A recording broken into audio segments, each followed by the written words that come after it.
It's the Ross Tucker Football Podcast. Oh, yeah, it is. But it's not just any Ross Tucker Football Podcast. It is a Finish Strong Friday, presented, of course, by DraftKings. And yes, this will be the last show this week that is coming to you live from a closet in Utah. But the interview with Greg we actually did earlier, so that will not be via the closet in Utah. We will have Greg Cosell here on a Finish Strong Friday. My black eye, those of you that are looking at my black eye and scratched up face on YouTube, youtube.com/Ross Tucker NFL, I can assure you it is not an April Fool's joke. It's a real black eye. I do have some cuts in my chin, nose, and face. Maybe this is how we get more YouTube subscribers. youtube.com/Ross Tucker NFL. Check me out, see what I look like with a black eye.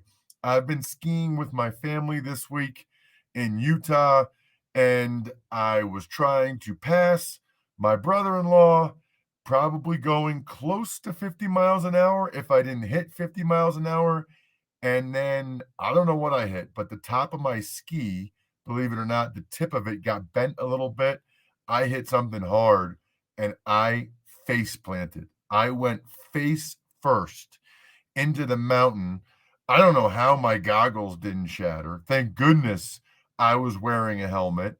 So lesson learned for me there to not try to be like I'm 23 again now that I'm 40. Although I don't even know that that's what it was about.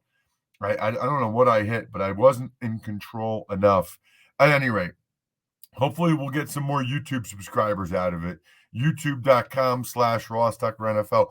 Or you can really just check it out because I think I posted on a couple of the social media platforms at Ross Tucker NFL, Twitter and Instagram, facebook.com/Ross Tucker NFL. Speaking of social media, we got some winners to give out here on a Finish Strong Friday.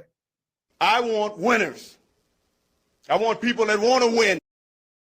I want people like Yuma Cactus. Now, I don't often give away winners to people who don't use their real name on social media, but Yuma Cactus quote tweeted one of the Ross Tucker Football podcasts this week at Ross Tucker Pod, I think, not even at Ross Tucker NFL. I think it was at Ross Tucker Pod. So Yuma Cactus, send me an email, ross@rosstucker.com. Let me know exactly what you'd like. Signed press pass, picture, card, whatever you want. It is yours. The sponsor confirmation email winner, Tim Walter. I love Tim Walter taking advantage of fantasypoints.com. Use the code 22Feast. They have some great deals right now to get in early with the incredible content they have at fantasypoints.com.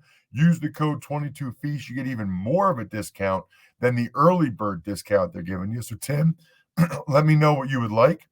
And then the YouTube shout out, it is Todd Swihart, SWIHART. So, Todd, you just need to go ahead and email me, ross@rosstucker.com. Let me know exactly who you want the cameo-style video shout-out for, and I will get on that, my friend. Very much looking forward to that. Just like I always look forward to talking with Greg Cosell. There's some veteran things we need to talk about, and how about talking about the top 3 offensive linemen in the draft? It's Big Show time. The Big Show. So this is awesome because we are combining like 2 of my favorite things. Greg Cosell on the Ross Tucker Football Podcast. You can check out Greg at Greg Cosell, the NFL Films legend, and offensive lineman. We're going to get into some of the top offensive tackle prospects. There's really 3 guys that people think might even go in the top 10 that Greg and I will break down in a little bit. Although it's interesting, Greg, last week we were talking about all the quarterback movement and Matt Ryan and Mariota and Jameis Winston and Baker Mayfield. And I, of course, asked you about Tyreek Hill. I feel like the Davante Adams trade kind of got lost in the shuffle. I didn't get a chance to ask you about it last week. It's obviously a really big move. It affects two teams tremendously. So why don't we start with Davante Adams with the Raiders and just what you see from that fit, what you see with Davante Adams in Josh McDaniels' offense with Derek Carr. Oh, I think it'll be really, really good. Davante Adams can line up anywhere in your formation. He can be your boundary X. He can be a Z. He can be in the slot. He's proven that. He's as good a route runner as there is in the league. He's very, very good run after catch. He's just a complete receiver, arguably the most complete and best wide receiver in the National Football League. And with Josh McDaniels, who's proven over time that he can incorporate and integrate any kind of receiver into his offense, because think what he did when they got Randy Moss back years ago, and he changed some things clearly to maximize what Randy Moss brought to the table. So I think it's a really good fit. They've got other good receivers as well. They obviously have a big-time tight end in Darren Waller, the kind of player that Josh McDaniels has not had in New England since Gronk. So it's been a couple of years since he's had that kind of tight end. And, Hunter Renfrow. And I think people need to not be caught up in the idea that players are now slotted. Oh, he can only play in the slot. NFL pass games have expanded, Ross, to the point where players are movable pieces. Think New England. Julian Edelman did not just line up in the slot. He lined up outside quite a bit. So there's a lot of flexibility here with the receivers that the Raiders have, and Adams will fit anywhere because he's such a good player. You know what's interesting to me, Greg? Couple things. One is tremendous amount. Obviously they give a first and second round pick and they pay him a huge contract. It's not a very New England-y type move. You think about Dave Ziegler and Josh McDaniels coming from the Patriots. It's not a move that Belichick made a lot, investing that much in one player and kind of an aging player at that position. It doesn't seem like Belichick very often was willing to put those kind of resources in. I guess I'm curious as to what, if anything, that says to you about McDaniel's view of Adams as a player or the importance of that position. Well, every coach, no matter where they've been and who they've learned from, once they do their own thing, they have their own points of view. I think you'll see that. I think you'll see that with Mike McDaniel in Miami. He's basically been with Kyle Shanahan for his entire NFL career, and now he has a chance to run his own team. And I'm sure he'll do things that we would say, well, Kyle Shanahan might not do that. I think Josh, who's been through the league once before as a head coach, and obviously it didn't work out the way he had hoped, now is in a different position, and he wants to do things his own way. I think the receiver position is clearly an important position in this league. It's a passing league, and you need players to throw it to. And Davante Adams, as I said, to me, based on tape study, I think he's the best wide receiver in the league. And you're not going to get Davante Adams in this draft. So they went and they gave up a first-round pick and a second-round pick to get the best receiver in the NFL. One of the things I don't like sometimes about the free agent receiver movement is you wonder, well, he had great rapport with Rodgers because of the time and the reps they had together for years. Now he's, how long will it take to get that with a new quarterback? But Carr and Adams know each other really well, from college, which I think helps. What about for the Packers, Greg? Obviously, Davante Adams traded to the Raiders. Marquez Valdez Scantling, who I'm going to ask you about in the Chiefs offense, he signs with Kansas City. Obviously we expect the Packers to be very active in the draft when it comes to a receiver. Well, they have to be because they need bodies. They need competition because what they have now, they can't line up with. Mike Tannenbaum always talks, and I know Mike talks about musts and needs in a draft. And those are two different things. Every team has needs they would love to fill, but if they didn't necessarily fill them, they can still line up and play. But then there are musts where if you don't have it, you literally can't play. And wide receiver is a must for the Packers. And they must draft wide receivers because right now they really can't line up and play with what they have. I mean, obviously they can with Alan Lazard. He's been there. I'm not saying they can't put people out there, but they can't really play with what they have in any meaningful way. So that is a must for them in this draft. It's always interesting to me because on the one hand, it's considered a good receiver draft again. On the other hand, they more or less are telegraphing that they're going to take a receiver, which is always a little bit dangerous, right? Because people can leap in front of you for the one you want. The other thing is, Greg, they're not all going to be good, right? Like, let's say there's 5, 6 first-round picks. I guarantee a couple of them aren't. No, of course. Of course. And by the way, receivers tend to be in the eye of the beholder, and they're very often a function of team and scheme adaptability. So different teams will have receivers rated totally differently based on any number of variables. So there's always receivers in drafts, as you know, Ross, because very often we see 3rd, 4th, 5th round picks become quality wideouts. Obviously, there's not a Jamar Chase in this draft, clearly, but there will be receivers who play well in the league. Obviously, the key is drafting the right one that fits what you want to do. And you're right. They're not all, let's say that, 10 receivers are taken in the top 60. All 10 are not going to be great. We know that. Let's talk about Valdez Scantling, Greg, because, that actually happened after we spoke last week. It's interesting because he's really fast, just like Tyreek Hill.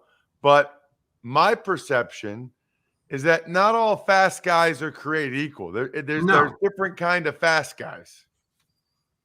Yeah, look, I mean, clearly the Chiefs wanted to get speed because they've got a quarterback that can throw it down the field as well as any quarterback in the league, and they wanted speed. They had lost their speed. So Valdez Scantling, up to this point in his career, has essentially been a one-trick pony. He's been a vertical receiver, and he certainly can run, and he's big. He's about 6'3", 211. So he's a big speed receiver. I remember when he came out, I think he ran a 4.37 40. He's never been a volume target up to this point in his career. Now, we'll see how it plays out. Andy Reid's been coaching a long time. He's not likely to change his offense at this point in his career. So Valdez Scantling will fit into this offense. And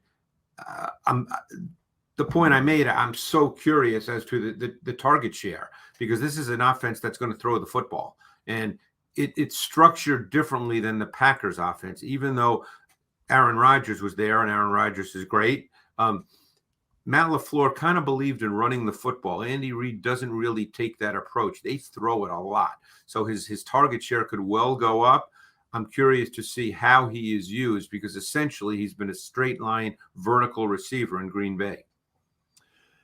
Well, the other thing, too, is I'd be very surprised if the Chiefs are done at the receiver position. I would agree with that as well. I think they'll draft one as well. So there's a lot there when it comes to the receiver position. All right, let's get into the offensive line, Greg. And I know we both looked at the top 3 tackles, all of whom, have a chance to go top 10. There's talk about, in particular, Evan Neal from Alabama and Ikem Ekwonu from NC State, being the first, second pick. I wanted to discuss something philosophically with you, Greg, and get your opinion on this. One of the things I learned in college is that you always have to take into account the inherent bias of the person that you're hearing from or you're reading from, right? Like, you think history's history. Then you take a history class that's like, well, that guy was biased as he wrote this history book. He had this slant or that slant. Same with politics or whatever. And so I have a real appreciation for physicality. I really like finishers. I really like guys that are punishers. And I think you can make the argument that maybe I overrate them because that's my preference. because that's what I like. That's what the way I think the game should be played. Ultimately, does that mean Ekwonu is better than Charles Cross? Not necessarily. They both can be good players, and maybe Cross is a more productive player. But I like the physicality. And I just think it's interesting. I feel like we don't talk about that enough. Coaches have biases. Of course. Scouts have bias. Everybody has a belief in things they like and things they think are better. And it's impossible to completely get that out of your head when you're evaluating something. And I would agree with that. I'm sure I'm exactly the same way. And I'd be more than willing to admit that. And based on what you said, then you're a big fan of Icky, because that guy is a grown man as a run blocker, Ross, as you well know. I mean, this guy is he has heavy hands. He's got core strength. He generates power. When he gets outside of the box, he goes after people, and he doesn't finish until they're on the ground. And he relishes that. That's his game. Now, a lot of teams, as you may or may not know, have him valued as a guard, not as a tackle. So it's going to be very interesting. There will be teams that have him as a tackle for sure, and I think it depends on where he's drafted. I mean, we just saw what Jacksonville did. They re-signed Cam Robinson, who's their left tackle. So if they were to draft Ekwonu, he would play guard for them more than likely. So it'll be very interesting. But he's as physical and as competitive as there is of the top three. Certainly, he is that guy. Not that he can't pass protect, but his game is built on just competitiveness, power. He's going to beat you. He wants to make you give up. Right, which is what I love about him. But I also recognize the NFL game, the amount of passing, the amount of pass blocking, especially if you're a tackle. And so my thoughts on him are, I absolutely would start him at tackle and see how he does it. Yep. I think at times he does not have ideal size or length for a starting tackle in the NFL. But I also think at times people get a little too caught up in that, because there are guys that don't have maybe the ideal measurables and they still can do it just fine. They figured it out technique-wise. Sure. And so I would give him that shot. But what I like about him, Greg, is, to me, I don't want to say worst case scenario, but I'd be stunned if he was not a Pro Bowl guard, if he got moved into guard at some point, a la Zach Martin, a la Brandon Sheriff. Yep. Yeah, it's happened with guys.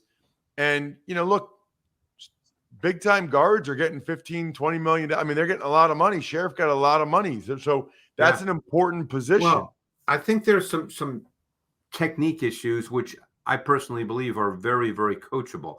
You probably know all this, being an O-lineman and understanding how things are taught, but there's a big belief in this independent arm theory where you use one arm when you pass protect as opposed to two. So I don't know how he was taught at North Carolina State, but he had a tendency to strike with both arms.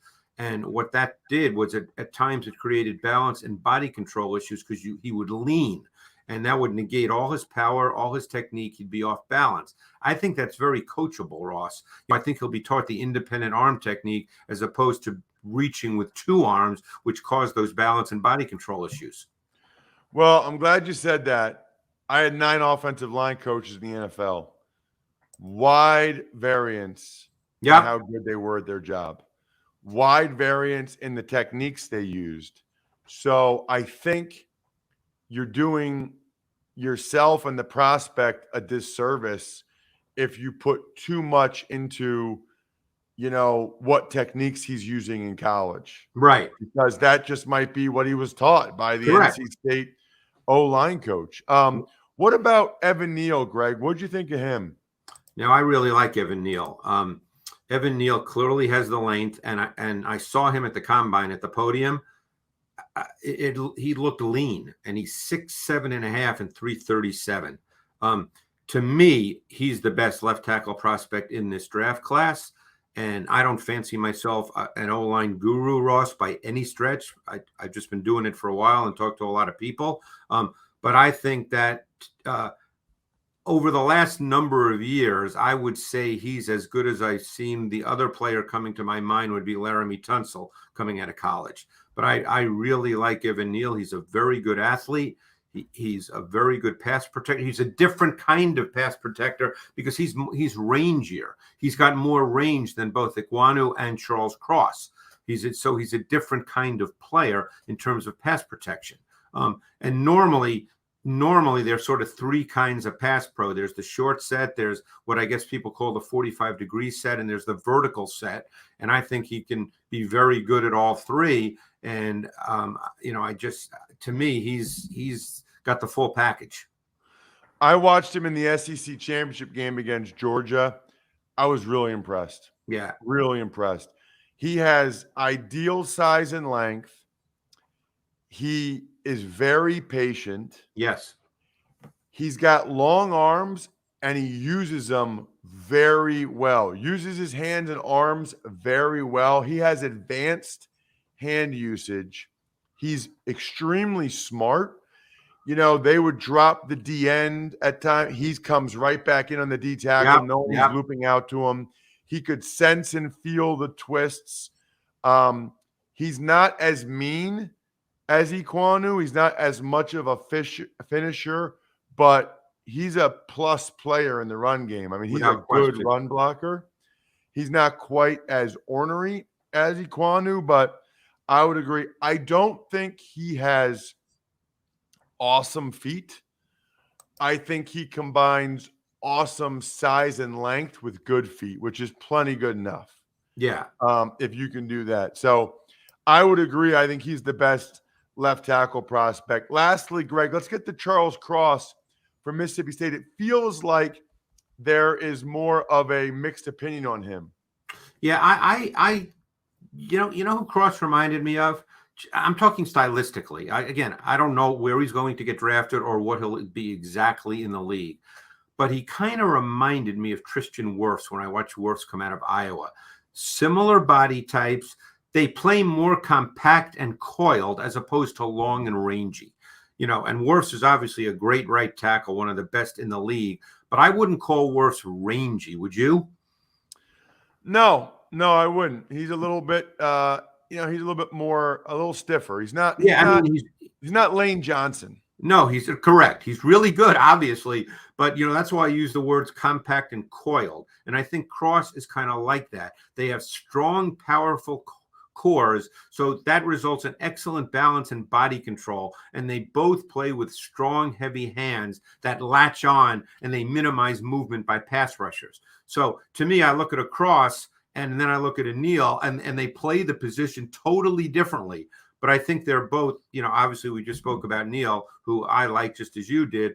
I think Cross can certainly play left tackle. And by the way, I think the delineation between left tackle and right tackle each and every year is just minimal because of what defenses do and where pass rushers now come from. So I just don't think that delineation has that much meaning anymore. And I think people just throw it out there without really thinking about it. But I really like Cross's game. I mean, I think he repeats his mechanics snap after snap really efficiently, and I just like the way he played. So I watched him against Alabama, and my first thought is, Greg, I cannot believe that Will Anderson from Alabama is not allowed to go to the NFL draft. I cannot believe that guy. I mean, Greg, you've got to be kidding me. That guy's ridiculous. I mean, he destroyed the entire first half of that game. Now, he was over the right tackle. He was not over Cross. Yeah. But you know how you know a guy's good? When you're watching the left tackle, and that's who you're studying, but a guy rushing over the other side just keeps popping up and popping up and popping up and popping up. I know Cross has this reputation as a really good pass blocker. I thought he's pretty good feet, but I don't know. He got in some kind of awkward body positions, almost reminded me a little bit of some of the body positions Eric Flowers got in coming out of Miami. That's not a good comparison, Ross, because Flowers couldn't play tackle in the NFL. Right, I know, yeah. and I think he had a hold or two against Alabama. I'm not sure about him. I got to watch more on Cross, but he was definitely third out of these three guys for me. His name is Greg Cosell, at Greg Cosell on Twitter. We'll get into the defense starting next week. It is April, and the draft will be here before you know it. Other than that, Greg, thank you so much for coming on the show. I really appreciate it. Thanks, Ross. Appreciate it. Talk to you next week. It's also April, which means Mother's Day is next month, which means everyone needs to strongly consider myfrontpagestory.com for the greatest Mother's Day gift ever, whether it's your spouse or your mom. And I've got experience with this. You give them a framed story written about them. They won't even know what it is at first. They'll be like, what did you get me? What is this? And when you tell them you had a story written about them, they will be absolutely blown away. Didn't even know about the concept. Then when they see the pictures, looks like it's framed, it's on the cover of the newspaper, and they start to read some of your quotes, that they're going to cry. I'm just telling you. When you just say, man, my mom made me the person I am today, she will cry. Or if you say, I don't tell my wife enough how much I appreciate all the things she does for the kids. She's such an awesome mom. She will cry.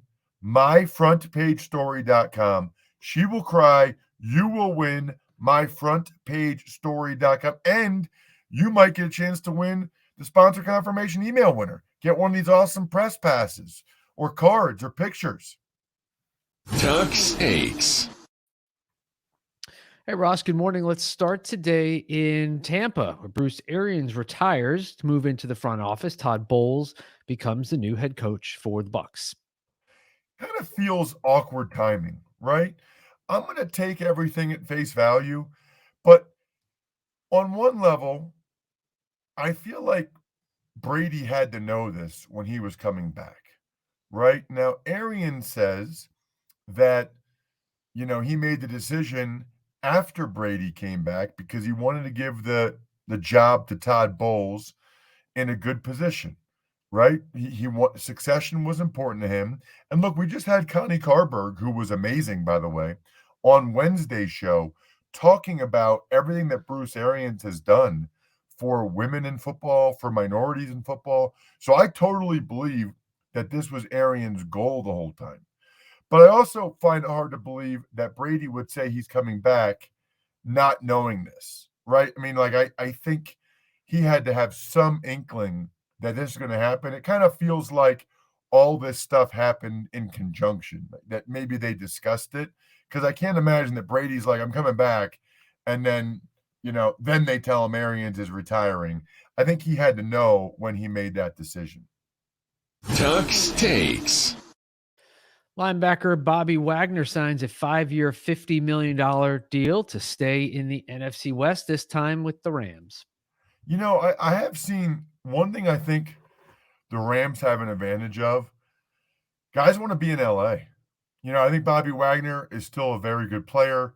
I think they'll get at least 2 really good years out of him. Obviously not good for the Seahawks that he stays in division. I know the Rams are the Super Bowl champs. That obviously helps tremendously.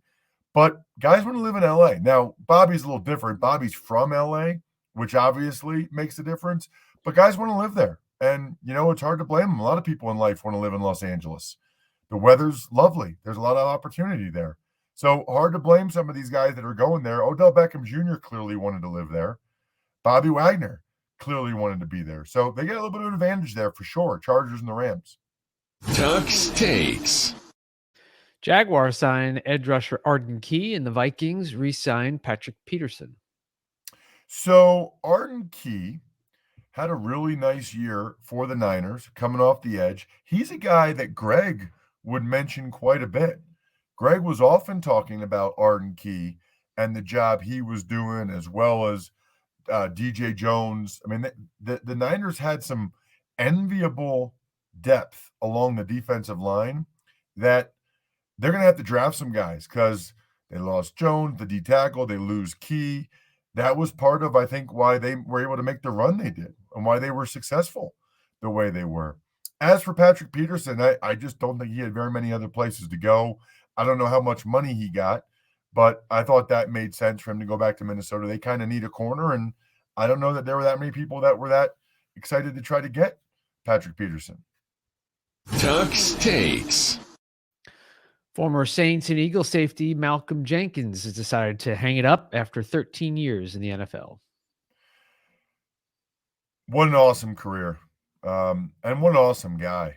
He is extremely impressive. I remember after his rookie year, I was the moderator of a panel he was on at the Rookie Symposium. I remember it was Malcolm, Chris Long. I'm not sure I remember the other guys that were on the panel, but he was very impressive. Really, really impressive. He hardly ever missed a snap. I mean, the durability, the toughness, the leadership, the versatility to play nickel, to play safety, of course, played corner in college. Just a terrific, exactly what you draw up when you draft a guy like you drafted Malcolm Jenkins high in the first round, exactly what you draw up when you sign him as a veteran free agent. I mean, he is just what the doctor ordered. Tuck's Takes. And finally, let's talk a little bit about the Washington Commanders congressional investigation as it now turns to potential financial improprieties. Yeah, there was a report from Front Office Sports, AJ Perez, that the congressional committee might be looking into, the existence of multiple books for the team. I don't know. I mean, might be looking into seems like a pretty loose thing at this point. However, the negativity just never leaves this team. And it's why they've had such of an erosion of the fan base. It's really disappointing as a former player there, but that's where they're at. I mean, that's the reality. So we'll see. I mean, the more stuff comes out, the more you think maybe at some point the NFL could step in here and force Snyder to own the team. But I don't know how many other owners would back that because they don't want that to ever happen to them someday. Shout outs, by the way, Pizza Boy Brewing, Sporticulture, HumanHeadNYC.com, SteakhouseSports.com, Go-Bengals.com, and Evergreen Economics. We love all of our patrons. Patreon.com/RT Media, especially, of course, the I Think We're Done Here members to get a shout out for their biz at the end of every show, which is our way to support what you guys are doing. Other than that, I think we're done here. Thanks for listening to the Ross Tucker Football Podcast. Make sure to also subscribe to the Fantasy Feast, Even Money, Business of Sports, and College Draft. All available at Apple Podcasts, RossTucker.com, or wherever podcasts can be found. A lot of times on the show, I mentioned DraftKings. Here's what you need to know. You got to be 21 or older, New Jersey, Indiana, or Pennsylvania only. New customers only. Restrictions apply. See DraftKings.com/sportsbook for details. Gambling problem, call 1-800-GAMBLER, or in Indiana, 1-800-9-WITH-IT. By the way, if what I was talking about included a deposit bonus, doesn't always, sometimes it does. Deposit bonus requires 25 times playthrough, and deposit bonuses are paid out in site credit.